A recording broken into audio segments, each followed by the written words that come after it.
All right. Hey, everyone, and welcome back to the Scholar AI Founders Podcast. Remember that you can find us anywhere you listen to podcasts. Check us out on YouTube as well, the Scholar AI channel. Today, joined by Damon, Lakshay, and Shashi. Lakshay, rocking a new look. What's going on? Got the beautiful locks. I'm shocked, man. I never thought that this day would come. I spent like a year, maybe two, somewhere in that range, just growing the hair out. And obviously with like curly hair, like it takes a long time to get long. But I was reaching a point last week where like the sides were just kind of like always forming like a trapezoid on my head. I was like, the width, not length issue. Yeah, exactly. I was like, okay, at some point this has to end. And my target was always Game of Thrones, Jon Snow sort of look. That was the goal. I went to the barber, showed them a picture, and they're like, oh, your hair is like more than long enough to do it. We can do it right now. I was like, oh, fantastic. I sit down. They turn me away from the mirror. They first off, they comb my hair out because obviously it's curly like angle. They turn back and I look like just like I have this like flat, like basically like stage on my head. Okay, I'm like, okay, great. I'm glad this is all going away. They turn me back around. They take the first little snip, and down the little like mat they cover me with comes out like a foot long hair. I'm like, oh no, that's too far. And they start with the front. So here we are, somewhat recovered. I think it ended up okay, but a little shorter than I was anticipating. Well, it looks good. And the good news about hair is it keeps growing. Yeah, fantastic. Good to know. Well, Shashi and I were talking about this last week, and we wanted to bring it to the broader group. Would you go to space? I was going to say like just like in orbit or like to like a planet. Like what's the what range are we assuming? Under what conditions would you go to space? I think if I were to land on like Mars or something right now, feels like it'd be kind of plain. Like it'd be like, okay, cool, I did Mars, and I'd come back pretty unamused. But I feel like if I were able to go to like a part of the universe or something, or I could just like look at a nebula or something, that would be worth it. That probably means like growing 80 years in that duration though. But when that happens, yes. What would your what safety standards would you need to see to jump on board? I don't know. I could probably be convinced pretty easily if a nebula was at stake.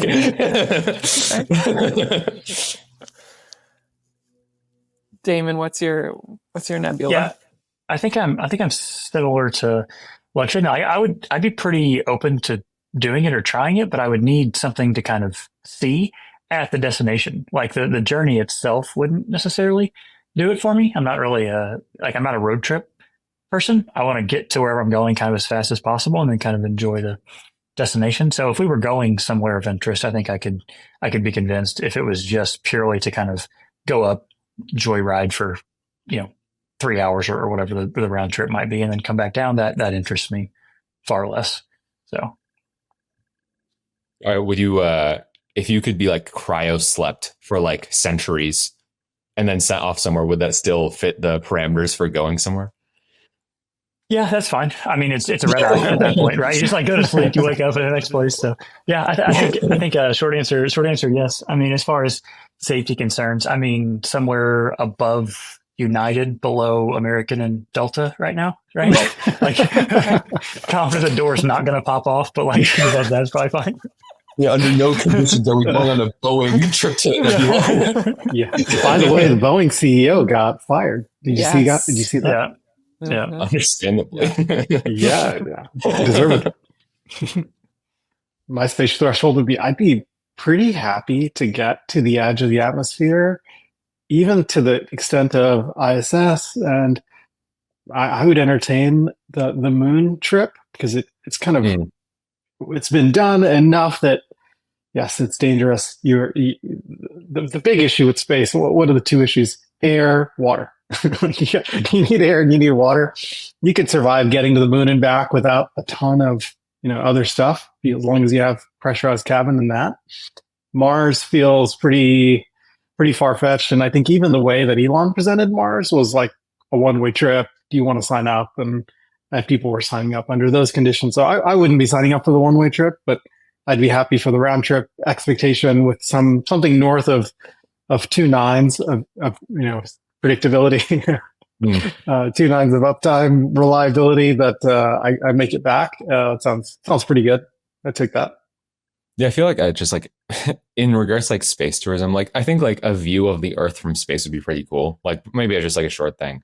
I think like when you look at like other planets and like I guess the context of space exploration as it stands right now, like the furthest we're going at is Mars, and like it's like the ground and the sky are like the same color, like it's not gonna be that riveting.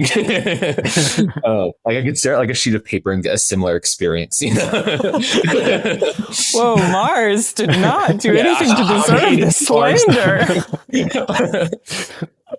I would do the Vision Pro on Mars. Like that would be a pretty cool thing to do. Yeah. I think if like I can imagine like I love Man of Steel, that Superman movie that came out like a couple years ago. They had this concept of like terraforming where like they land this gigantic like spaceship thing on the planet and it starts morphing the entire thing to like resemble the other one.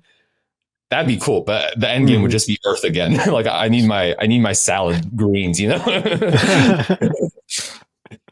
All right. So when there's a sweet green on Mars, Lakshay is in. Yeah. Yeah.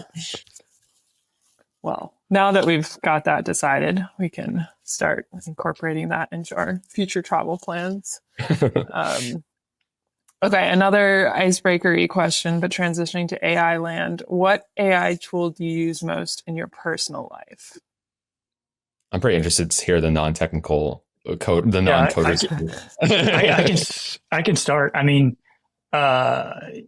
it's going to sound a little bit like a biased answer, but it's true. I use the Scholar AI GPT the most. So I use it both for kind of practical purposes of, hey, I need to learn about topic X today in my research, or I'm studying a market of some kind and want to kind of know the source material of kind of that place, or just to draft copies. Arguably, to draft most of the copies, I could be using the vanilla ChatGPT as well, but I just live inside the Scholar AI GPT, so there's just no reason to do both. But I use it both as a search tool and also as a PDF skimmer. So I'm tasked with reading a bunch of stuff. Usually, there's a pretty definitive list of like what I'm supposed to be reading through, and so I literally just feed it through there, get the first pass skim, and then kind of follow up on information as it's kind of required of me.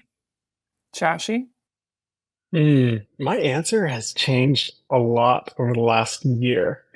It began with DALL-E. I used DALL-E a lot when it first came out, including with my kids. It was just a really fun tool to play with, and then we transitioned to Midjourney for the visual stuff, and that was really cool when Midjourney came out, and just kind of getting used to the Discord based interface was the friction point, but we use that a lot.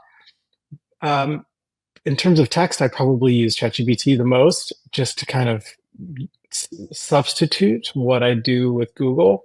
I think both ChatGPT and Perplexity have taken share from Google in my usage overall. When I want to look for something that I think is likely factual, but I just want the answer, I would search Perplexity. And if I'm looking for something to be written, some kind of do a task for me, I would probably use ChatGPT.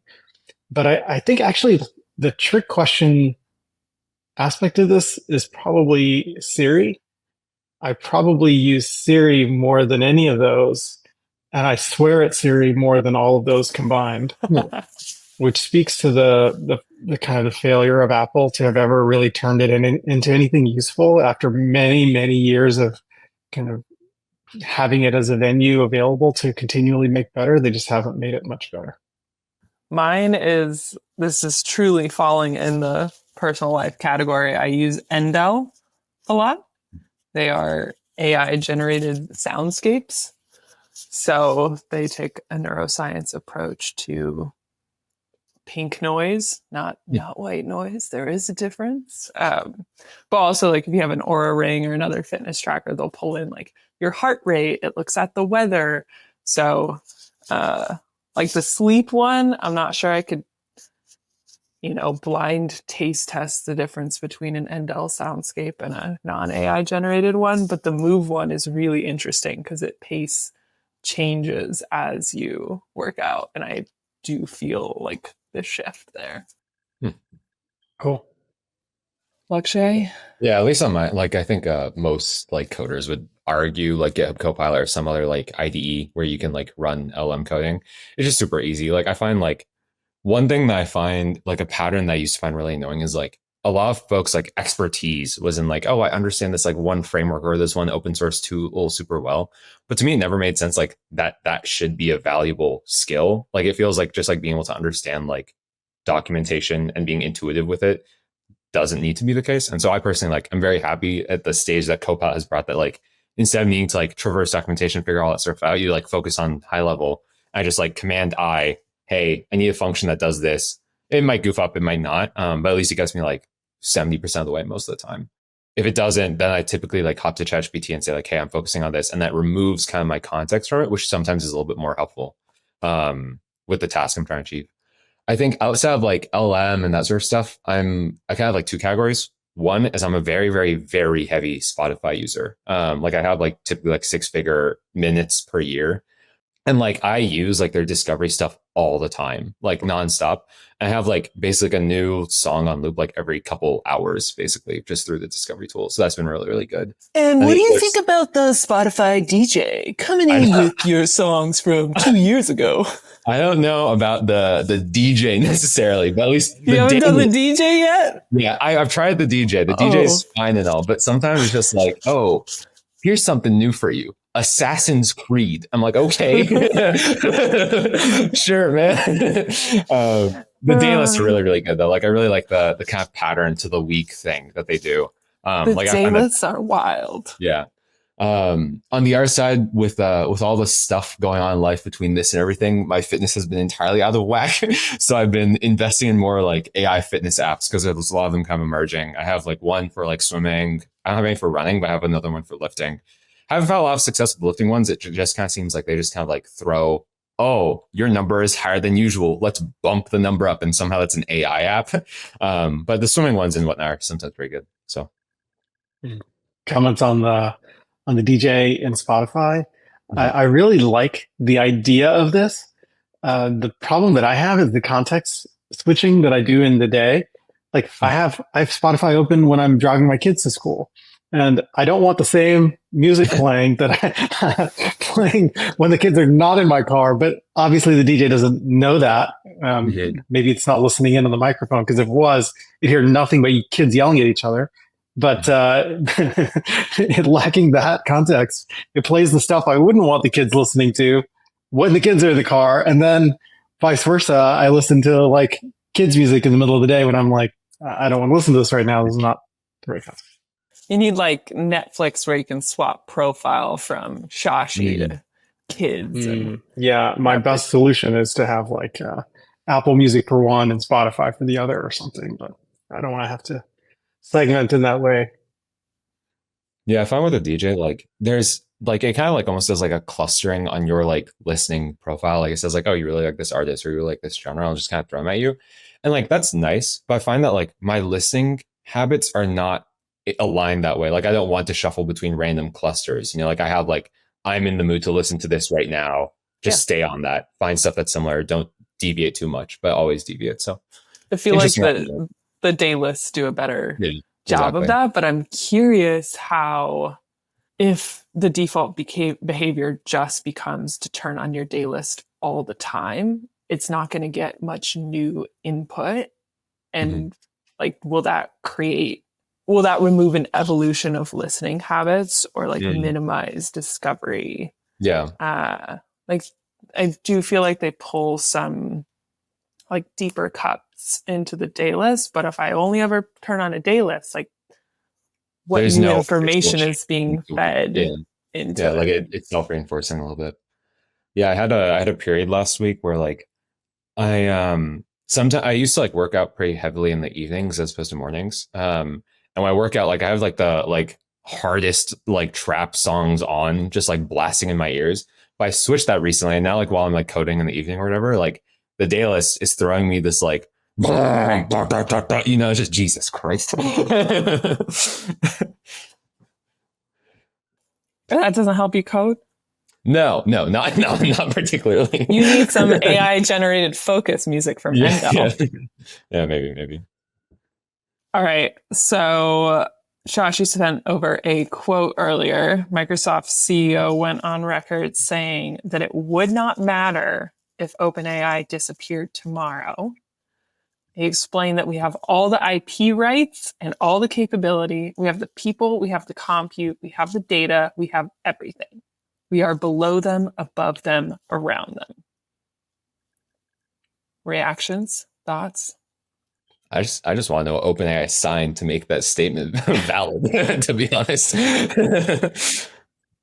Feels like something thought, not said to me. Like I'm a little bit surprised that this was something that was on paper such that it could be disseminated. It almost, to me, begs the larger question as to why that happened. Like who wanted that out there, right? And usually when things like this leak, it's more strategic than it is accidental, meaning that it might very well be the case that Satya wanted that out there for one reason or another. I guess we could speculate as to why that reason is as far as the actual reaction to the crux of the statement. I guess I'm overly not surprised. Right? It was fairly well public knowledge they owned, 49-ish%. There's obviously deep ties there. I'm not necessarily surprised that, OpenAI is effectively Microsoft AI at this point. I guess it gives a little bit of credence to some of the things that Elon Musk was saying about OpenAI being closed AI or otherwise. And I guess we could, debate kind of the accuracy or the implications of that. But yeah, overall to me, like, again, I think the most surprising thing or the most thought provoking thing of all this is why did it get let out and kind of who let it out? I'm saying I guess like if I just wanted to pull at the wildest conspiracy theory I could think of here, it would be that it was something that Elon's team got a hold of and he spun it out in an effort to make his case that OpenAI is in fact a closed entity and effectively owned by Microsoft. I obviously don't have that on good authority. I just am kind of, if I could go with the wildest explanation possible, that feels like something. But this was a note that so that it was shared from the November 2023 drama that was unfolding with OpenAI. Satya was sharing this with his board privately, and so this was ultimately disclosed because they have to disclose what they share with the board as a public company. But I think they delayed it as long as possible. But his message is truly telling in that if you're a customer of OpenAI, you're really a Microsoft customer. You may think you're a customer of a whole different thing with a different feel, but ultimately all of OpenAI is fundamentally part of Microsoft. If you're a customer of OpenAI, you're a Microsoft customer. They deliver your compute, they deliver your data, they deliver your user experience.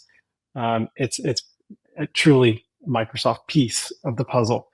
So I think for me, what changed in reading this, this was a share from Bill Gurley about this note, is that fundamentally I see OpenAI as an outbranch of Microsoft rather than a separate thing now. And I see its relationship to the rest of the ecosystem as truly kind of coming from the home base of Microsoft rather than as an independent entity. So that's what I found most interesting, is that fundamentally those folks, they may believe they operate as a separate entity, but they are truly part of Microsoft. And I think that realization is probably already kicked in for a lot of those people, and they're probably looking for some way of cashing out their shares before moving on. We saw Ilya move on. We saw Logan move on. And I'm guessing lots of other people that we don't have visibility to have slowly tried to kind of exit their positions, perhaps in secondary markets, sell their shares and move on before this thing, drives down in value. But when it implodes, we know that Satya will be there to rescue it, sweep it all the way in to Microsoft and call it a day. This also tells, by the way, that Satya is incredibly strategic. This is a guy who is very bright, very good negotiator, sees the market, sees what's hot, and capitalized on the opportunity to offer them infrastructure while creating terms that were advantageous for Microsoft, which is his job. But he's incredibly strategic, incredibly smart, and a savvy operator at the highest level. You said when it implodes, not if it implodes. Was that intentional? It wasn't intentional, but it is reflective of my belief that ultimately this will have to look very different in order for it to continue to be useful. Their cost structure is astronomical.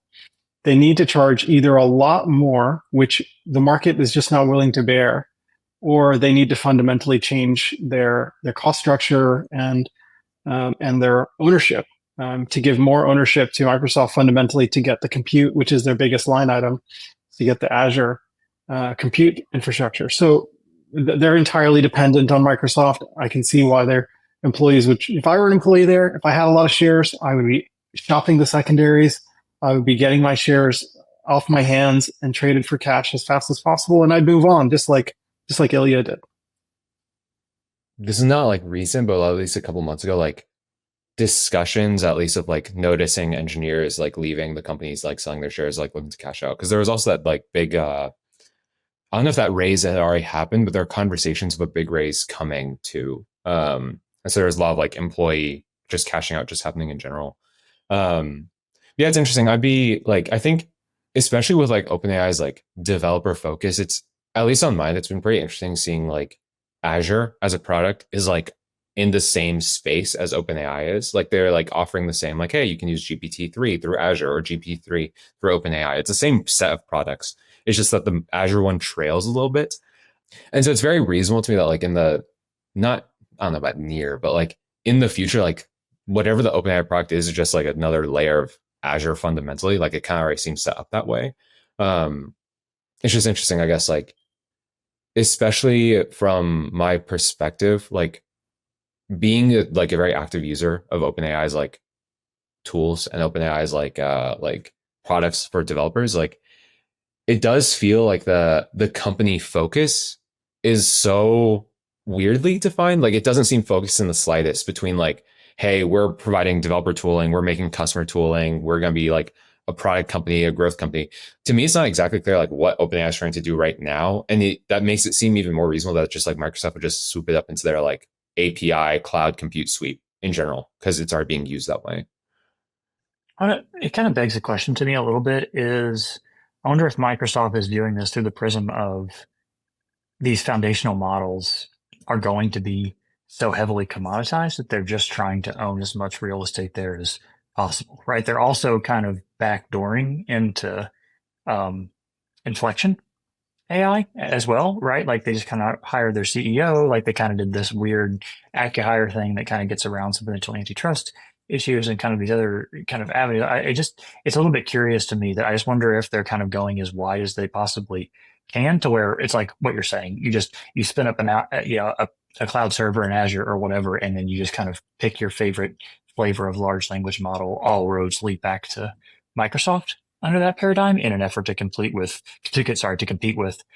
Google and Amazon at their like cloud compute levels, right? They're really trying to build an AWS competitor, for example. If they really think that the new foundation of the internet is going to be built on top of these foundational models, maybe they're investing in foundational models as if they were, clusters essentially to spin up cloud compute. Yeah, it's also interesting watching like the OpenAI patterns of launching and often closing down AI applications. Like, I don't know if you've looked into Jukebox at all, but that was it didn't go beyond the research phase, but it was a neural net to generate music. And you can still go up and listen to some examples, but it never got to the like consumer stage. It's a little bit of like a horizontal approach of multi-verticals, see what sticks, see what we can make money on, perhaps. Mm-hmm. Or just what can we do that'll result in underlying technology that could be used elsewhere or could result in different outcomes. Feels like we live in this land of large tech monopolists. The natural trajectory of every large tech company, every large company, to fight for monopolistic profit margins. We see that with Apple with hardware in their walled garden.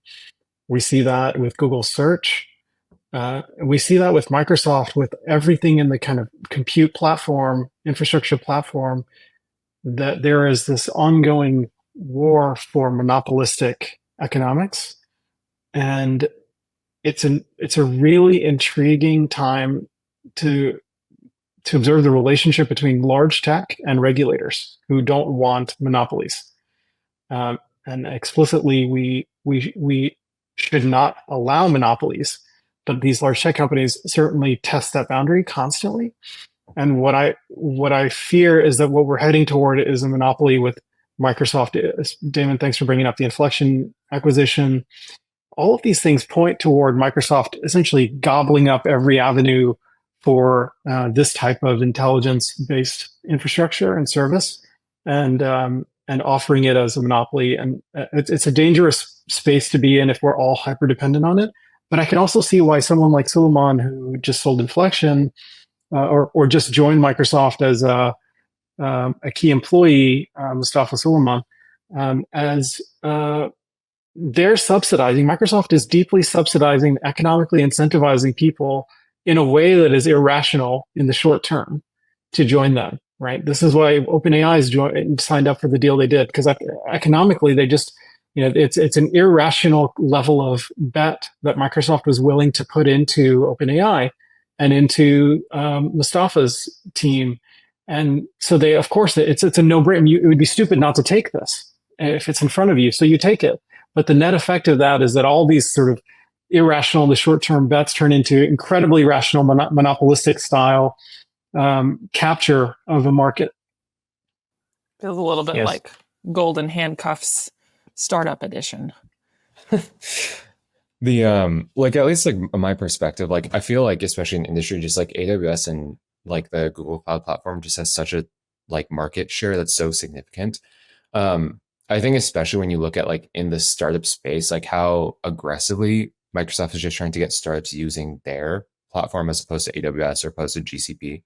It just makes a lot of sense that like in a way, like being able to use an OpenAI model in your cloud natively is a competitive advantage. Personally, for me, it hasn't been like enough to say I want to move off of AWS or migrate off of AWS, but that's just more of like inconvenience versus convenience, right? It's interesting, I guess. I don't know whether like I don't know if I personally ever foresee like saying I'm going to use Azure as a whole platform just because I can use OpenAI models natively. Not yet. And that has to do a lot because of OpenAI just being available as an API. But I don't know, maybe that could change. I want to add one additional, yet slightly tangential thought to all this as well, is that as these AI companies have kind of exploded in valuation, there's just almost no room for them to grow because companies can't necessarily go public right now. So if they reach kind of a valuation ceiling and their only natural path forward is to garner large investments from these already incumbent tech companies that are sitting on loads of cash, right? If Inflection AI would have tried to go on public or something like that, they just simply couldn't have gotten the valuation that they got in the public markets because there's just not very much risk capital in the entire system right now. And so I do just think it's an interesting wrinkle in all of this to say, like, as these companies grow and they blow through these, valuation benchmarks that aren't necessarily rooted in fundamental unit economics of their business, meaning, if they didn't have the ability to raise money, I'm not sure they could sustain themselves on just the business, the kind of cash that the business generated. So it does kind of limit the pool of potential acquirees or acquirers rather, to these very large tech, ecosystems, Apple, Amazon, Google, Microsoft, obviously. So it's interesting to me. I mean, this is what happens when companies can't, raise money through traditional means like venture capital or late stage private equity or through the IPO market, which we've seen a kind of an overall stagnation in. Even Reddit, who recently IPO'd, got a pop, but then is slowing for all intents and purposes. Last I saw, at least I haven't checked today, admittedly, but they were kind of back to like opening levels. You mentioned the explosion of AI companies and valuations. I think that's easy to see that the huge numbers of those happening. And I was judging a pitch competition last week, and I think about half the companies I saw had something AI related in there. And I'm curious your thoughts on some key examples of what AI is really good at right now and what it's still really bad at or really bad for right now, and where you might see that going. I could start. Also, one potential note of clarification. I actually just looked at Reddit's stock for today, and actually it is popping quite a lot today. So I kind of stand corrected in the sense of like Reddit actually kind of popping off, which is interesting because what that might be signaling is actually an unlock in the IPO market, such that what I was outlining for these AI companies might be kind of shifting to new ground in the relatively near future, which would be encouraging for other potential IPOs later this year, namely Stripe or others. But so just to clear it up. Question essentially is kind of what is AI good at currently, and then kind of where is it maybe not so good? Is that right? Yeah, Yeah. I definitely think there's an element of advanced AI search that's quite good right now, whether it be Perplexity or like Scholar AI that can look through these academic corpuses and those kind of things. I think that search is very good, and then information repackaging. Right, so taking text or one kind of bit of information and then repackaging it into another, whether it is kind of generating new templates or kind of evolving off of something that is fairly standard. These large language models are quite good at. I see them break down a little bit as it begins to go through the nuances of particular use cases, but from a generic kind of text in, text out standpoint, repackaging that kind of thing, they seem very capable. Yeah, I mean, everything David said stands. I think like the place that even like in the GPT space, like every GPT that's having a run, including ours, is doing some level of search. And those are the ones that have had staying power. Just because like the way search has historically worked is you search for a thing, you do the parsing yourself between the list you're given. This removes that center step. And that makes a lot of sense. Like it makes sense why that's pretty easy. I think there's been a lot of like, again, being very specific to LMs, not talking about like general, like, hey, like medical CNNs or anything like that, just specifically LMs. There's been a lot of like attempts at multiple different types of like tools built off of like agents, built off of taking action, built out of, again, more than just like my job is to read and then repackage, as Dan was saying. I think a lot of that stuff is just like so close, but it's not all the way there. Simply because like the pattern of human usage on the internet requires more thorough review in general when it comes to like taking action. I think like there is space that these things could be really good at that, but to know that they're doing a good job is just such a hard problem to solve. That even with like LM, like there's a whole category of startups that are doing evals, which is just like, hey, you have an LM, it's printing out some text. We're going to make sure that that text is what you expect. But all the technology that's doing that is they're using a second LM to read your first LM's output, which is better. It's like a corroboration check, but that's not the same thing as like a human being able to say like, oh, like, yeah, go ahead, book this like dinner for me and my date or something. Like that's just not going to fly the same way. Shashi, you mentioned you were a big Dolly user in Midjourney as well. It seems like those are still very much struggling with rendering words as art. Get some fun examples in your explorations. Yeah, I think the reading and writing field the most directly applicable wins. So in terms of, I'm interpreting this question as what jobs are going to be most under threat at what time interval, and I could see the reading and writing ones being the very first ones being under threat. Legal jobs, editorial jobs, all of these are the ones sort of in the center of the bullseye, easiest for an LLM to recreate the value that those humans, those white collar jobs do, those information worker jobs do. And that's where we're going to see both societal efficiency, but also displacement of employees. I think I'll just make a general statement. I think LLMs are an encroachment on the white collar job category. They aren't replacing blue collar jobs. They're not going to build your house. They're not going to make your latte for you in any sort of reasonable time frame. Right? Like that's not what they're doing. They're not doing things in the physical world. And what they're really going to do first are going to be information, particularly reading and writing. They're going to do that first. They're going to do it well. The adjacent things, media creation, thinking art, thinking music, all of these things are kind of the next layer of So there are going to be use cases there that are going to be easily approachable, but they're not going to replace a Taylor Swift. They're not going to create the next multi-billion-dollar star through purely AI. That takes some human creativity. That's not replaceable today and in the near term by an LLM. But the things that what's going to be really fascinating to see is these white collar jobs being displaced and people moving from white collar jobs to blue collar jobs or physical in person jobs because they were displaced from white collar informational jobs. So the societal effect to me seems like blue collar jobs are going to increase in value. You have fewer people who are being trained as plumbers and electricians and et cetera, kind of in-person physical work, even if that means overseeing machines. And at the same time, you're going to have this displacement of knowledge workers who have been making money reading and writing documents, reading and writing basic editing of sound files or images. That's going to be kind of flattened out.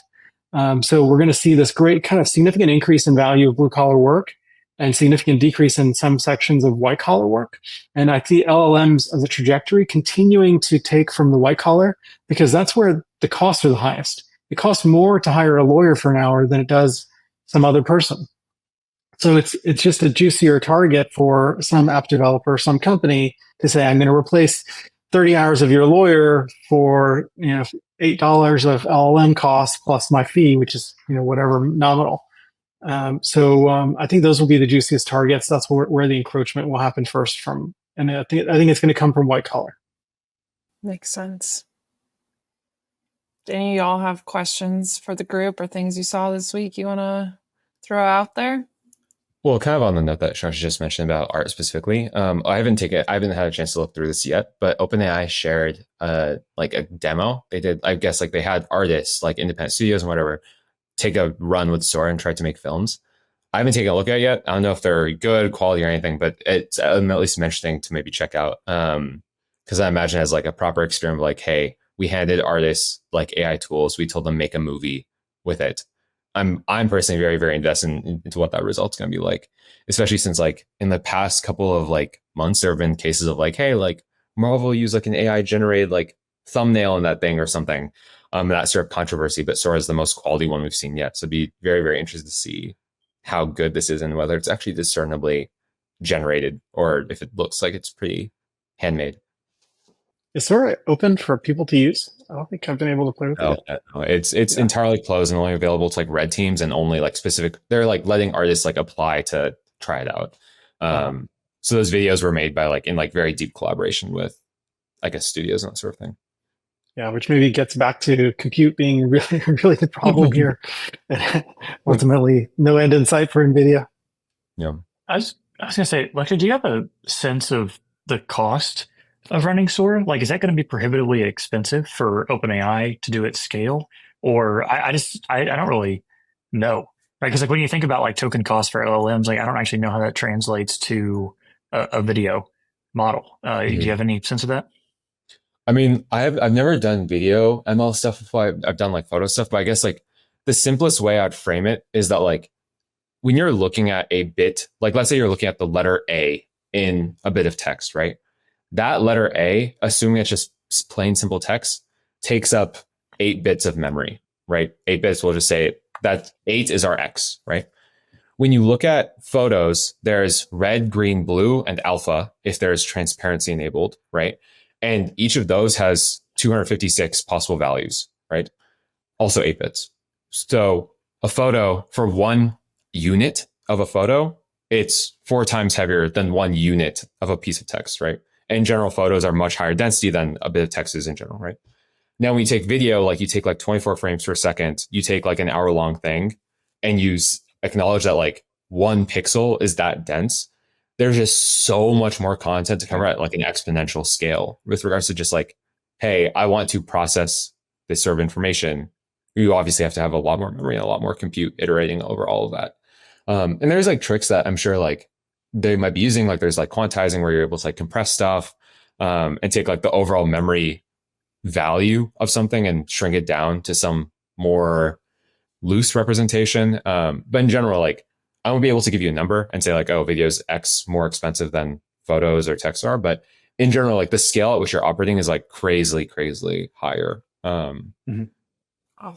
Well, thanks everyone for joining us for another week of the Scholar AI Founders Pod. If you've made it this far, you may as well hit follow wherever you're listening, and we'll see you next time. Bye-bye. You would be